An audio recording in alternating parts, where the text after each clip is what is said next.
আজি আমি এটো ভিডিওত আলোচনা কৰিম সেকেন্ড ইউনিট টেষ্ট 2023 জেনাৰেল মেথছৰ ক্লাস 9 ৰ প্ৰশ্ন কাকতখন তো ইয়াতে তোমালোকৰ 10টা এমসিকিউ আছিল গোটেইকিটা এমসিকিউ তোমালোকৰ এবাৰ এনুৱেল এক্সামৰ কাৰণে তোমালোকৰ এক্সাম যেহেতু 12 তাৰিখৰ পৰা মৰিগাঁও ডিস্ট্ৰিক্টত স্টাৰ্ট হ'ব আৰু বেলেগ বেলেগ ডিস্ট্ৰিক্টত বেলেগ টাইমত স্টাৰ্ট হ'ব তো সবৰ কাৰণে কোৱেশ্চন পেপাৰখন ইম্পৰ্টেন্ট হয় তো তোমালোকে চাই যাবা এখন মৰিগাঁও ডিস্ট্ৰিক্টৰ আছিল তো ইয়াতে কৈছে শুদ্ধ উত্তৰবোৰ বাছি উলোৱা এক নম্বৰ কোৱেশ্চনত কৈছে এ বি সি বাহু থকা ত্ৰিভুজ এটাৰ কালি নিৰ্ণয় কৰা বাবে হিৰণৰ সূত্ৰটো হল s hall into s minus a s minus b s minus c যত s অৰ্ধ পৰিসীমা s কি হ'ব a plus b plus c divided by 2 তো শুদ্ধ আনসাৰ এটো ডাইৰেক্ট সূত্ৰ বুজাবলগীয়া একো নাই তোমালোকে জানাই ইয়াৰ পিছৰ কোৱেশ্চনটো আমাক কৈছে এটা সমকোণী ত্ৰিভুজৰ উচ্চতা 12 সেন্টিমিটাৰ আৰু ভূমি 4 সেন্টিমিটাৰ হলে ত্ৰিভুজটো কালি হ'ব তো ত্ৰিভুজৰ কালি সূত্ৰটো তোমালোকে জানা যে সমকোণী ত্ৰিভুজৰ কালি সূত্ৰ হাফ ইনটু ভূমি ইনটু উচ্চতা ভূমি হৈছে 4 ইনটু উচ্চতা 12 তো 2 দিকেনে 4 কাটি দিলে দুবাৰ যাব যে দুবাৰ গলে 2 12 লগত পূৰণ কৰিলে 24 হ'ব নিশ্চয় বুজি পাইছা তো আমাৰ 24 সেন্টিমিটাৰ স্কয়াৰ হ'ব যেহেতু কালি ওলাব দিছে তো এটো আমাৰ হল 24 সেন্টিমিটাৰ স্কয়াৰ তো এটো অপচন ইয়াতে কাৰেক্ট অপচনটো দিয়া আছে সি টু অপচন শুদ্ধ 24 সেন্টিমিটাৰ ইয়াৰ পিছতে তোমালোকে চাব পাৰা 3 নম্বৰ কোৱেশ্চনটো কৈছে যদি এ বি সি ডি সমান্তৰিকৰ এংগল এ 90 ডিগ্ৰী আৰু সকলোবোৰ বাহু সমান তেন্তে সমান্তৰিকটো কোৱা হ'ব যেহেতু এংগল এ টু 90 ডিগ্ৰী হ'ব লাগিব তো 90 ডিগ্ৰী হ'ব লগিয়া হলে তো আৰু বাহুবোৰ সমান হ'ব লাগিব তো এনেকুৱা হ'ব লাগিব তো তেতিয়া সমান্তৰিকটো এ বি সি ডি সমান্তৰিকটো বৰ্গ হৈ যাব এ বি সি ডি সমান্তৰিকটো কি হৈ যাব বৰ্গ হৈ যাব যেহেতু এটো 90 ডিগ্ৰী হ'ব লাগিব তেতিয়া পাৰপেন্ডিকুলাৰ হ'ব লাগিব তো পাৰপেন্ডিকুলাৰ হোৱাৰ লগতে আৰু সকলোবোৰ বাহু সমান হ'ব লগিয়া হলে ই কি হৈ যাব এটা বৰ্গ হৈ যাব অপচন ডি টো শুদ্ধ ইয়াৰ আগৰ প্ৰশ্নটো তোমালোকে চাব পাৰা যে সমান্তৰিকৰ বাবে তলৰ কোনটো উক্তি সঁচা নহয় তো কোনটো উক্তি সঁচা নহব এটা সমান্তৰিকৰ বাবে তো আমি আগতে এটা সমান্তৰিক আকিলো সমান্তৰিক এটা কাক কয় জানানে যে যোন চতুৰ্ভুজৰ বিপৰীত বাহু দুজোৰ সমান্তৰাল তাকে সমান্তৰিক বুলি কোৱা হয় তো সমান্তৰিক এটো এটা সমান্তৰিক হয় যে সমান্তৰিক হলে যে সমান্তৰিকৰ বিপৰীত বাহুবিলাক সমান তো সমান্তৰাল লগতে সমান এটো শুদ্ধ হ'ব এটো সমান তাৰ পিছত কৈছে সমান্তৰিকৰ প্ৰতিটো কোণে 90 ডিগ্ৰী নহয় সমান্তৰিকৰ প্ৰতিটো কোণ 90 ডিগ্ৰী হ'ব নোৱাৰে তো এটো যেহেতু কম হ'ব এটো 90 তকৈ বেছি হ'ব তো এটো কম বেছি হ'ব তো এটো আমাৰ কোনটো খসা নহয় এটোৱে খসা নহয় বাকি কিটা খসা সমান্তৰিকৰ বিপৰীত কোণবিলাক সমান এটো খসা এটো সমান হ'ব এটো সমান হ'ব সমান্তৰিকৰ কৰ্ণদ্বয় পৰস্পৰ সমদ্বিখণ্ডিত হয় অৰ্থাৎ সমান্তৰিকৰ কৰ্ণ কাক কয় এটো তেতিয়া এনেকে কৰ্ণদ্বয় টানিলে এটো সমান ভাগে দুটা ভাগ কৰিব এটো সমান ভাগে দুটা ভাগ কৰিব তো বাকি তিনটা শুদ্ধ বি টু অপচন ভুল আছিল ইয়াৰ পিছৰ কোৱেশ্চনটো চাব পাৰা 5 নম্বৰটো কৈছে এটা চতুৰ্ভুজৰ কোণবোৰৰ সমষ্টি এটা চতুৰ্ভুজৰ চাৰিটা কোণ থাকে চাৰিটা কোণ সদায় কি হ'ব 360 ডিগ্ৰী হ'ব এটা চতুৰ্ভুজ তুমি জানে কোৱাকে আকা তো এটা চতুৰ্ভুজ হয় এটো চাৰিটা কোণৰ যোগফল 360 ডিগ্ৰী মনত ৰাখিবা ইয়াৰ পিছৰ প্ৰশ্নটো চোৱা তো তোমালোকে কোৱেশ্চনলৈ মন কৰা 6 নম্বৰ কোৱেশ্চনটো এটা ত্ৰিভুজ আৰু এটা সমান্তৰিকৰ যদি একে ভূমি আৰ উপৰত আৰু একে সমান্তৰালৰ মাজত অৱস্থিত থাকে তেন্তে ত্ৰিভুজৰ কালিটো সমান্তৰিকৰ কালিৰ আধা হ'ব এইটো ত্ৰিভুজৰ কালিটো সমান্তৰিকৰ কালিৰ আধা হ'ব তোমালোকৰ এটো এটা উপপাদ্য আছিল এনেকৈ উপপাদ্যবোৰ আহে মই কিতাপত তোমালোকক দেখাই দি আছো চিত্ৰটো এই চিত্ৰটো তোমালোকে চাই ল'ব পাৰা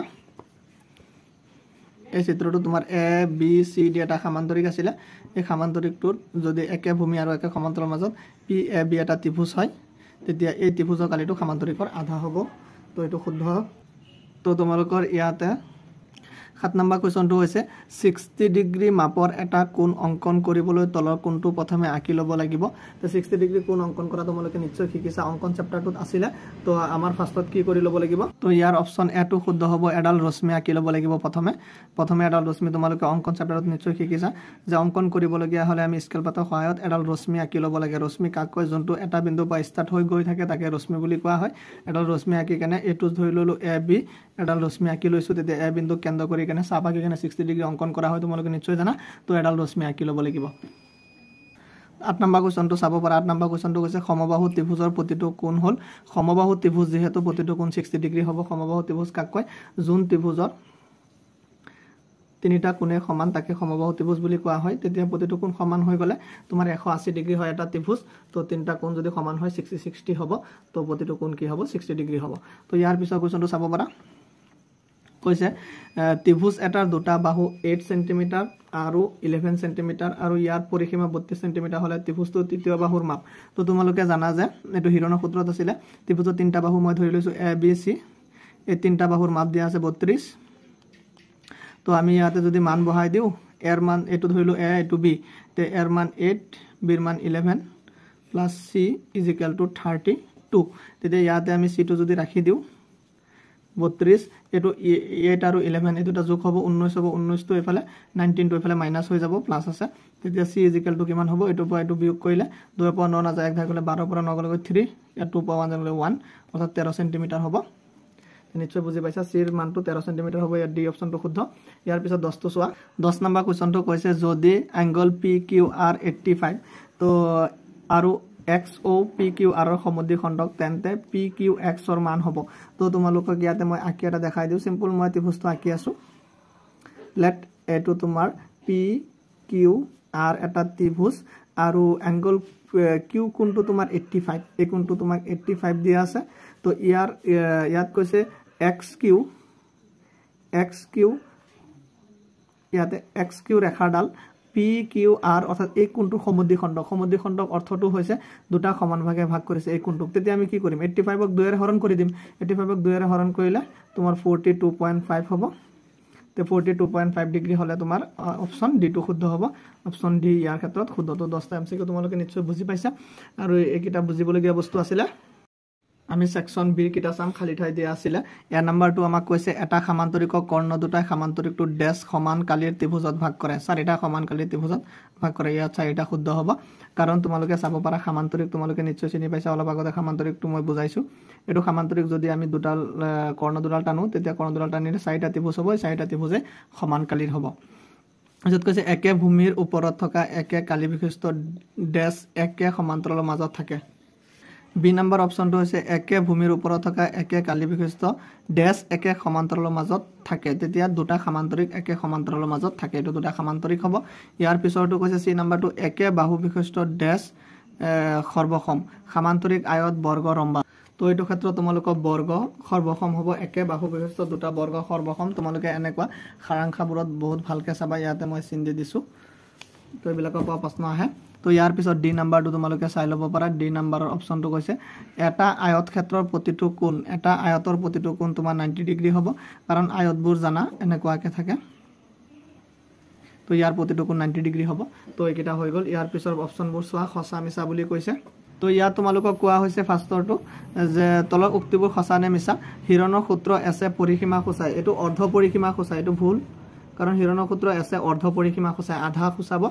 তাৰ পিছত ত্ৰিভুজৰ কালি ত্ৰিভুজটো ভূমি আৰু অনুৰূপ উন্নতিৰ পূৰণ ফল এটো মিছা কাৰণ ত্ৰিভুজৰ কালি হাফ ইনটু ভূমি ইনটু উন্নতি হাফটো ক'ব লাগিছিল তে ইয়াৰ পিছত কৈছে সি নম্বৰটো কোনো ত্ৰিভুজৰ সমান কোণৰ বিপৰীত বাহুবোৰ সমান এটো সত্য যেতিয়া কোণবোৰ সমান হ'ব তাৰ বিপৰীত বাহুবোৰ সমান হ'ব কৈছে একে ভূমি আৰু একে সমান্তৰালৰ মাজত অৱস্থিত দুটা সমান্তৰিকৰ কালিৰ অনুপাত 1:1 সমান একে ভূমি আৰু একে সমান্তৰালৰ মাজত সমান্তৰিকৰ কালিবোৰ সমান হয় তেতিয়া 1:1 হ'ব পাৰিব আয়ত ক্ষেত্ৰৰ কৰ্ণ দুডাল পৰস্পৰ সমান এটো শুদ্ধ কাৰণ আয়ত এটো হয় ইয়াৰ কৰ্ণ দুডাল টানিলেও সমান হ'ব কৰ্ণ দুডাল পৰস্পৰ হিয়ন্তে কৰ্ণ দুডাল এটা কৰ্ণ আণ্ডালৰ সৈতে সমান হয় তো এটো শুদ্ধ আছিল তো তোমালোকে লং কোৱেশ্চনবোৰ চাই লোৱা এই কোৱেশ্চনবোৰ তোমালোকে সলিউশন কৰিবা সলভ কৰিবা নোৱাৰিলে মোক কমেন্টত জনাবা কোনটো নোৱাৰা মই হেতু আকৌ ভিডিওৰ জৰিয়তে তোমালোকক বুজাই দিম তো এনেকুৱা আছিল এই বাকি কোৱেশ্চনবোৰ তোমালোকে চাই লোৱা